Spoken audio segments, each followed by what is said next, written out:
Seguimos con las causas del déficit. Aumento de los salarios del magisterio y profesionales del sector público, particularmente en el poder centralizado. Estos salarios estaban por debajo del resto de las instituciones públicas. Aún con el aumento, el sector profesional se llevó al percentil del 50%, lo que demuestra que no fueron aumentos exagerados. Era cuestión de dignificar la remuneración de los profesionales del sector público y la competitividad para atraerlos y retenerlos en servicios públicos fundamentales como la educación, que es base indiscutible para el desarrollo, pero también en seguridad, salud preventiva, control sanitario, planificación y control de infraestructura, seguridad jurídica, ciencia y tecnologías, y otros que hacen la diferencia en la calidad de vida de una sociedad. Y el quinto, y este es interesante por lo que voy a profundizarlo, fueron las políticas keynesianas del gobierno de Óscar Arias. Paso a explicarlo con la ayuda de don Pepe. En la página 198 de su libro, La pobreza de las naciones, señala don Pepe: la humanidad salió de la crisis cuando hizo lo contrario de lo que recomendaba la técnica monetaria. Emitió dinero en vez de retirarlo, gastó en vez de economizar, desequilibró el presupuesto de Estados Unidos en vez de balancearlo. El genio económico de Keynes y el genio político de Roosevelt se juntaron y aplicaron las herejías. Los banqueros se santiguaron, pero las brujas desaparecieron. Sigue don Pepe en la página 204 del mismo libro. La verdad es que Keynes recomendó a Estados Unidos la inversión y el gasto durante la gran crisis, y luego a Inglaterra lo contrario, la austeridad, el consumo diferido, al comenzar la Segunda Gran Guerra. Ambas veces acertó. Cuando hace frío conviene calentar la habitación, y cuando hace calor conviene refrescarla. Lo que se quiere no es que suba o baje el termómetro, sino que la casa se mantenga a una temperatura saludable. Cierro esa cita y abro la siguiente de la página 220 del libro de don Pepe. Pero la cura no estuvo en estimular la demanda por medio de la propaganda, sino en dar a los consumidores lo que no tenían: poder de compra. Cuando el público no tiene dinero, la actividad comercial disminuye, la inversión se retrae y la demanda total aún más. Poco hubiera contribuido el anuncio comercial a solucionar la gran crisis, vaciando los estantes de las tiendas y disminuyendo las necesidades de la gente. Un caballo débil no necesita espuelas, sino comida. El nuevo rumbo puso dinero en los bolsillos de los consumidores, giró intensamente contra lo que llamo en otro capítulo las existencias de la gran bodega. Esa bodega estaba entonces bien abastecida, pero inactiva por falta de dinero circulante. ¿Y a qué vamos? A que Óscar Arias siguió esas enseñanzas con el Plan Escudo e invirtió en infraestructura y en programas sociales para llenar los vacíos dejados en la economía por el sector privado y no castigar ni el empleo ni la pobreza. Diputadas y diputados, afirmo que esa política tuvo éxitos. Me permito leer un extracto de un artículo de opinión de don Rodrigo Arias Sánchez. Dice don Rodrigo: hace muy poco leí un importante artículo del Premio Nobel de Economía, Joseph Stiglitz, publicado por La Nación el 9 de noviembre del 2010, cuyo contenido refleja muchas de las ideas que nos inspiraron y nos inspiran. En todas partes del mundo, explica Stiglitz, tenemos recursos subutilizados, personas que desean trabajar, máquinas ociosas, edificios vacíos y enormes necesidades insatisfechas. Combatir la pobreza, fomentar el desarrollo, readaptar la economía para enfrentar el calentamiento global. En los Estados Unidos y en los últimos años se ejecutaron más de 7 millones de hipotecas y ahora tenemos hogares vacíos y personas sin hogar. Escribe don Rodrigo: este razonamiento me hizo recordar la política social de nuestra administración y lo mucho que contribuyó el Plan Escudo a evitar los efectos destructivos de la crisis económica internacional. En Costa Rica no cerró ninguna empresa, no quebró ningún banco privado o estatal, no se desató la ola de desahucios que despojó de vivienda a millones de personas en el resto del mundo. La pobreza y la pobreza extrema no se dispararon ni se empobrecieron las clases sociales medias. Sostuvimos la paz social interna y logramos éxitos relevantes en materia de distribución de la riqueza. Continúa don Rodrigo: gracias a una política monetaria responsable, se controló la inflación hasta alcanzar en el año 2009 la cifra más baja desde 1971. La más alta no la voy a decir, fue en tiempos de Carazo y ya ustedes la recordarán, porque no enfrentó el déficit fiscal.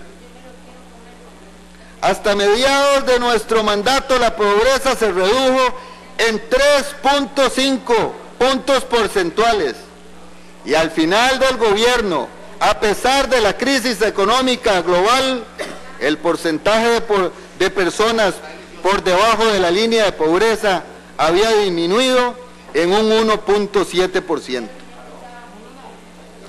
Nada de esto hubiera sido posible sin el Plan Escudo, sin el programa Avancemos, que llegó a cubrir a más de 166,000 jóvenes de escasos recursos, sin el aumento de las pensiones del régimen no contributivo de la Caja Costarricense del Seguro Social, cuyos montos superaron en 4 veces los que existían al inicio de la administración, sin la elevación en 10 puntos porcentuales del número de jóvenes que solo estudian,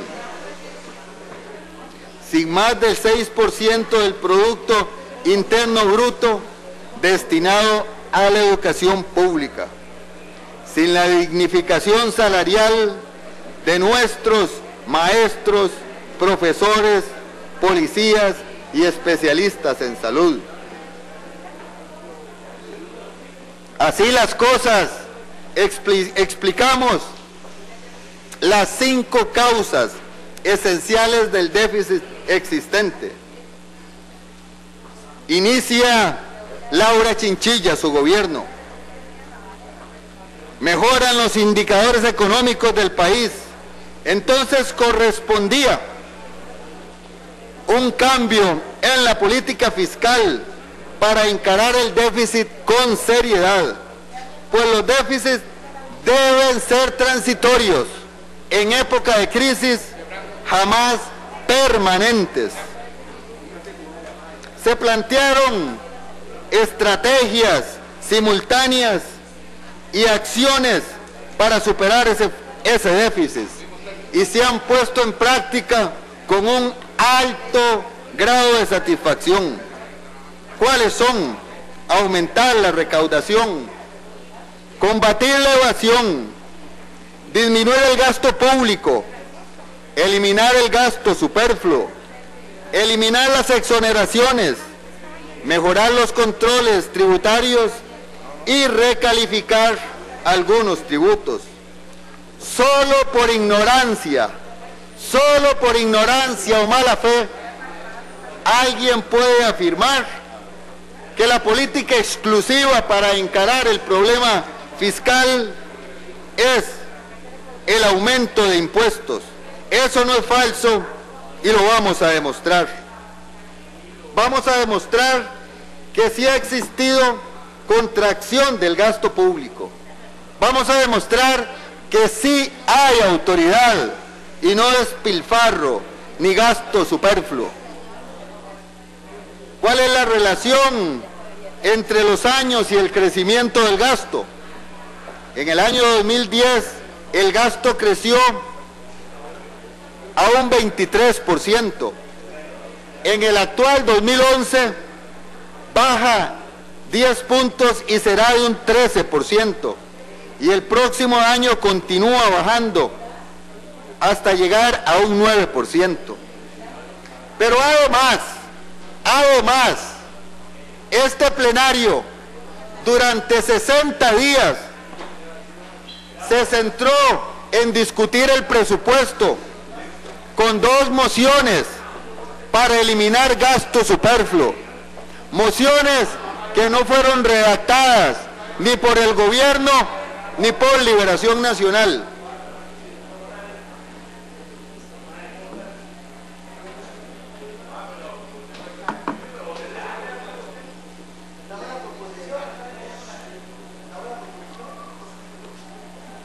Esas mociones se presentaron, se discutieron y finalmente se aprobó una moción para disminuir el gasto en 25.000 millones de colones, pero estuvimos dispuestos a que se votara una por 52.000 millones de colones. Todos los partidos políticos identificaron renglones, programas, actividades donde había que disminuir el gasto y ese gasto fue eliminado. Hoy nadie puede decir que el presupuesto aprobado para el 2012 lleva gasto superfluo o despilfarro. Y si alguien lo dice es porque participó de la redacción de esa moción y la hicieron mala.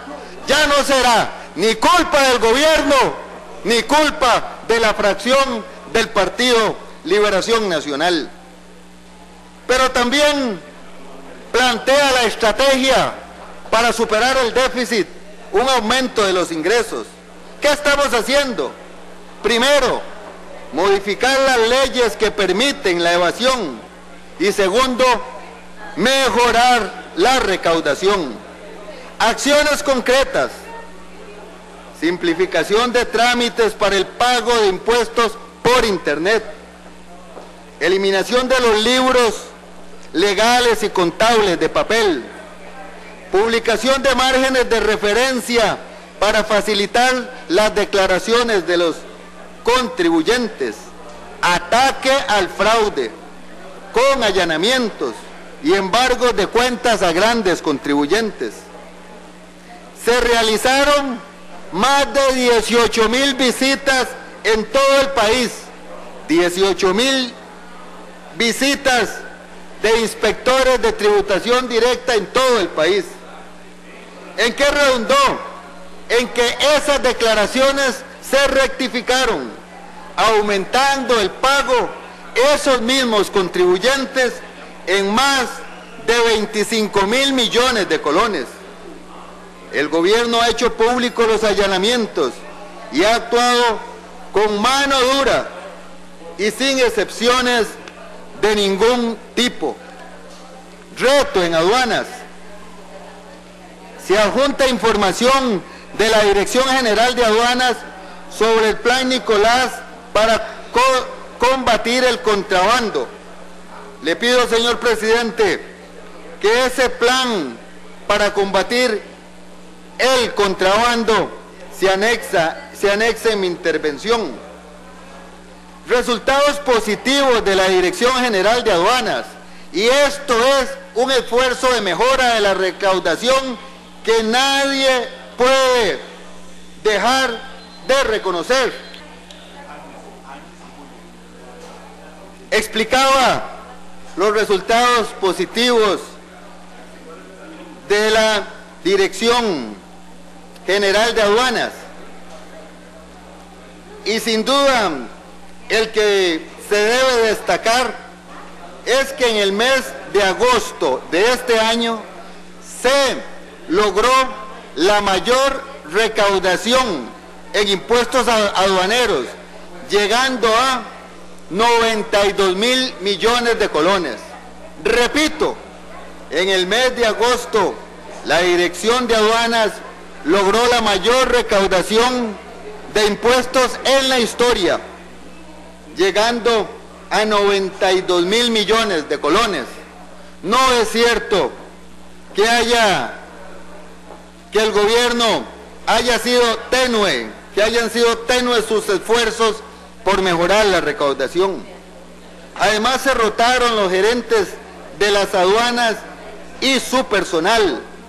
Se iniciaron operativos en todo el país con ayuda del Ministerio Público.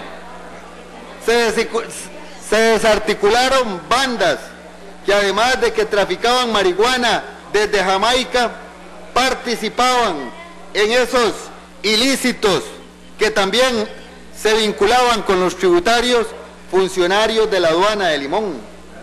La Policía Fiscal ha venido trabajando de manera articulada con el Ministerio Público en la capacitación de funcionarios y fiscales, así como en el desarrollo de investigaciones para delitos tributarios.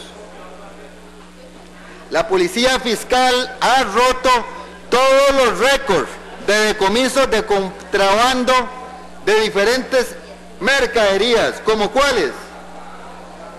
Señalamos un cuadro donde se detallan, pero hubo más de 72.000 botellas de licor decomisadas, más de 6 millones de cigarrillos y más de 16.000 perfumes. Quedarán en las actas los cuadros que fundamentan lo que he dicho. Impulsamos reformas a las leyes tributarias y aduaneras de procedimientos. ¿Para qué? Para mejorar la identificación de incumplimientos y de fraudes, asegurar el cobro de los impuestos evadidos y darle efectividad al sistema sancionador. Están planteados en el proyecto de fortalecimiento de gestión tributaria dictaminado recientemente en la Comisión de Asuntos Económicos. Aumento de ingresos, nuevos tributos y eliminar exoneraciones. Portillos de la evasión. ¿Cuáles son y cómo enfrentarlos?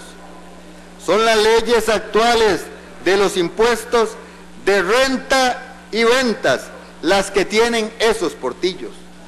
¿Y qué se va a hacer? Con el plan de solidaridad tributaria se modifica el impuesto de ventas en impuesto de valor agregado. ¿Para qué? Para mejorar la recaudación con controles cruzados. En el impuesto sobre la renta se eliminan las exoneraciones. ¿Por qué se eliminan? Porque crean privilegios tributarios a favor de los grupos de más riqueza económica. En uno y otro, además de que se combate la evasión, se aplican criterios de progresividad fiscal.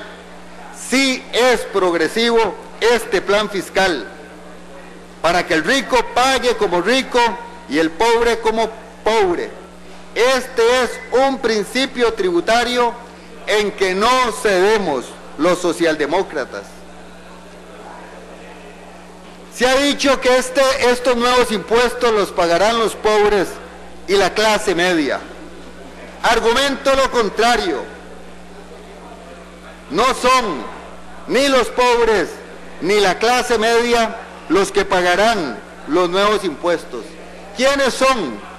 El 20% de las familias de mayor poder económico.